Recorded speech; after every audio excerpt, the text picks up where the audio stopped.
CEO 리포트 7월 1주차. 안녕하세요. 웰스기업연구소 정월 소장입니다.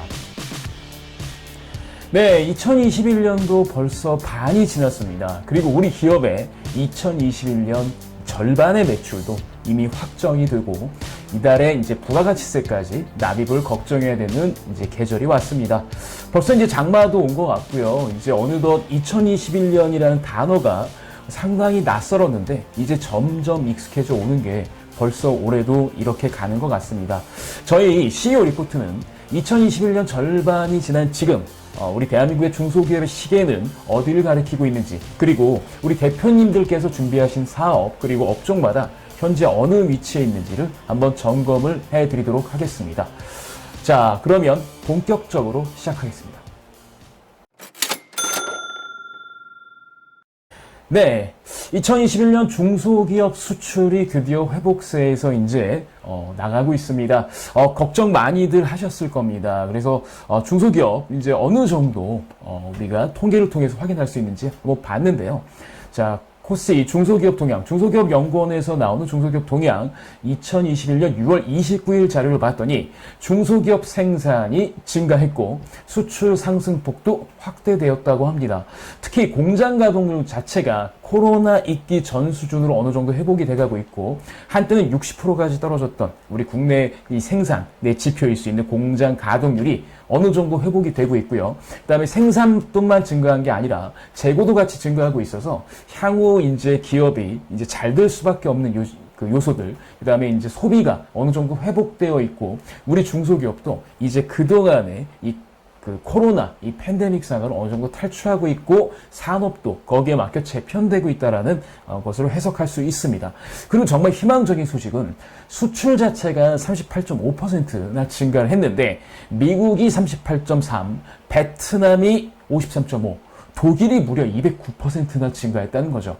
그래서 이제 산업 전반적으로 이제 어느 정도 우리 중소기업이 수출을 중심으로 해서 이제 좀 생산이나 이런 것들이 회복세가 되고 있다라는 걸 좀 알아둘 필요는 있다라고 좀 말씀을 드리고 싶고요. 전 세계적으로 백신과 여러 가지 상황으로 인해서 소비가 회복되고 있고 또 이런 것도 있을 수 있죠. 이 코로나라는 상황이 이제 익숙해지면서 어쨌든 뭐 다시 소비는 부활하고 있는데 이런 기대감일까요? 그래서 2021년 5월 유가는 이제 코로나 이전을 좀 회복을 했습니다. 그래서 유가가 올라갔다고 하는 거는 아무래도 좀 경기 자체가 좋아질 거다라는 전망이 좀 깔려 있는 거고, 그 다음에 거기에 따라서 또 이제 원자재 가격도 역시 상승을 했어요. 그러니까 유가 같은 경우도 이제 어느 정도 우리가 2019년 수준으로 회복이 됐다고 본다면 특히 이 비철 부분의 이 원자재 지수도 상승을 했다. 특히 구리 같은 경우가 9.1%, 알루미늄이 4.7% 증가했다라고 볼 수가 있습니다. 그래서 각종 원자재라든가 이런 것들을 사서 이제 좀 뭔가 일을 해야 되거나 뭔가 해야 되는 기업들, 그 다음에 이제 아무래도 국제적으로 이제 그 원재료 값들이 상승하게 된다면 이를 기반으로 해서 제조를 하시는 우리 대표님들 같은 경우 아무래도 지금은 현금 유동성이 좀 필요할 것 같고 원재료들 매입하는데 좀 더 많은 투자를 해야 될 것 같습니다. 유가부터 시작된 원재료 가격의 상승의 시그널은 아무래도 차후에 우리 기업의 이제 마진 부분에 영향을 줄 수 있기 때문에 이 부분도 꼭 체크하시고 넘어가셨으면 좋겠습니다. 자, 그리고 이제 중소기업 대표님, 이것만은 꼭 알아두세요. 저희 웰스기업연구소 정월 소장이 야심차게 대표님들에게 꼭 한 가지 좀 조언을 드리면, 상시 근로자 수가 20인 이상 기업의 대표님들은 꼭 기억하십시오. 아무래도 일하기 좋은 중소기업에 선정이 되는 게 그렇지 않은 것보다 청년 취업자들의 이제 그러니까 지원의 클릭을 더 높일 수가 있습니다. 그 지원의 클릭을 높일 수 있는 외형, 바로 일하기 좋은 중소기업 타이틀인데요. 이거를 이제 신청을 받고 있습니다. 신청 자격은 상시 근로자 20인 이상, 그리고 전년도 기준 신용등급 BB 이상, 최근 2년간 매출액이 증가하고 순수익률이 증가한 기업에 해당이 됩니다. 여기에 해당이 되신다면 언론 매체 및 SNS에 채용 홍보가 되고 전자인서 발급이 되고 최우수 기업 같은 경우는 인증패가 수여가 돼서 아무래도 청년 구직자들이 더 많이 몰릴 수 있지 않을까라는 판단을 조심스럽게 해봅니다. 자, 그래서 신청은 어디서 하느냐? 일하기 좋은 중소기업 홈페이지 지금 자막에 있죠? 여기서 신청을 하시면 되겠습니다. 자, 이것까지 제가 말씀을 드렸고요. 이제 대표님들께 마지막으로 전달해 드리고 싶은 메시지가 있습니다. 사실은 이겁니다. 제가 중소기업 컨설팅을 하면서 지금까지 꾸준히 지켜봤는데, 요즘에는 글쎄요, 법인 컨설팅을 하시는 분들이 전부 다 뭐 주식 파세요, 아니면 뭐 정책 자금 받으세요, 뭐 이런 얘기를 많이 하는데, 사실 그 이전에만 하더라도 퇴직금 얘기를 되게 많이 했습니다. 그런데 그때 당시에 다들 이렇게만 얘기했어요. 퇴직금 많으면 좋습니다라고 얘기했지만, 대표님들도 경험하셔서 아시겠지만 퇴직금이 많다고 좋은 건 결코 아니다라는 거죠.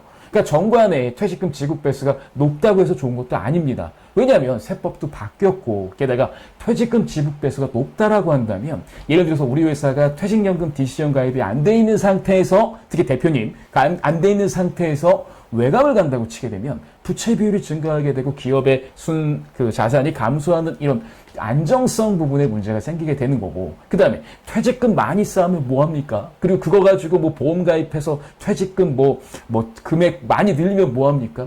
퇴직금을 가져가는 행위는 비용 처리가 되는 손익거래입니다. 그래서 퇴직금을 글쎄요, 현실적으로 가져가줄 수밖에 없어요. 우리 예를 들어서 대표님 퇴직금 10억 열심히 모았다고 칠게요. 그럼 뭐합니까? 우리 회사가 순이익이 3억밖에 안 나는데, 그러면 그 해년도에 7억의 결손이 나게 되는데, 물론 결손이 나도 상관없는 기업이라면 오케이, 괜찮지만 대다수의 기업들이 외부 차입에 의존하고 있고 그렇기 때문에 결손을 내는 건 상상도 못한다는 거죠. 그러면 퇴직금은 솔직히 말씀드려서 너무 과할 필요도 없고 또 너무 안 가져갈 필요도 없어요. 적정한 금액을 세팅하는 게 중요하고, 그래서 저는 이 시점에서 필요한 게 퇴직금이 많다고 좋은 게 아니라 실제 받고 우리 기업의 재무제표에 영향을 주지 않으면서 이렇게 자산 운용을 해야 된다는 겁니다. 그 다음 또 하나 기억하셔야 될 게 2011년 12월 31일까지는 임원의 퇴직소득을 인정하는 한도는 사실은 정관에 정해져 있었으면 됐었는데, 얘가 3배수로 바뀌었고 급기야 이제 2배수로까지 바뀌지 않았습니까? 그러니까 퇴직금을 많이 가져간다고 해서 절세가 된다는 건 이제 좀 아니다라고 보시면 될 것 같아요.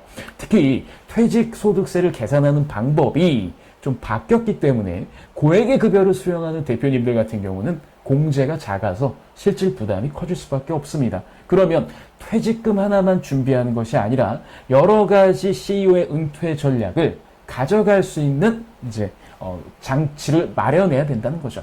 그래서 저희 웰스 기업연구소에서는 우리 대표님들의 퇴직금 이제 한번 점검해 드리도록 하겠습니다. 그리고 실제 가져갈 수 있고 실제 기업에서 운영을 하더라도 재무제표에 전혀 영향을 주지 않는 선에서 할 수 있도록 저희 웰스 기업연구소에서 언제든지 도와드릴 테니 연락만 주십시오. 지금 담당 컨설턴트를 통해서 대표님 19년, 18년, 17년 원천징수 영수증을 보내주시면, 그리고 정관과 함께 저희 웰스기업연구소에서 우리 대표님들의 퇴직금과 실제 운영 현황을 점검해 드리도록 하겠습니다.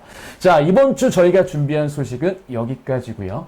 좋아요, 구독, 알림은 저희가 컨텐츠를 만드는데 엄청 큰 힘이 됩니다. 저희 웰스기업연구소와 함께 정말 신나는 중소기업 경영 같이 해보시면 어떨까요?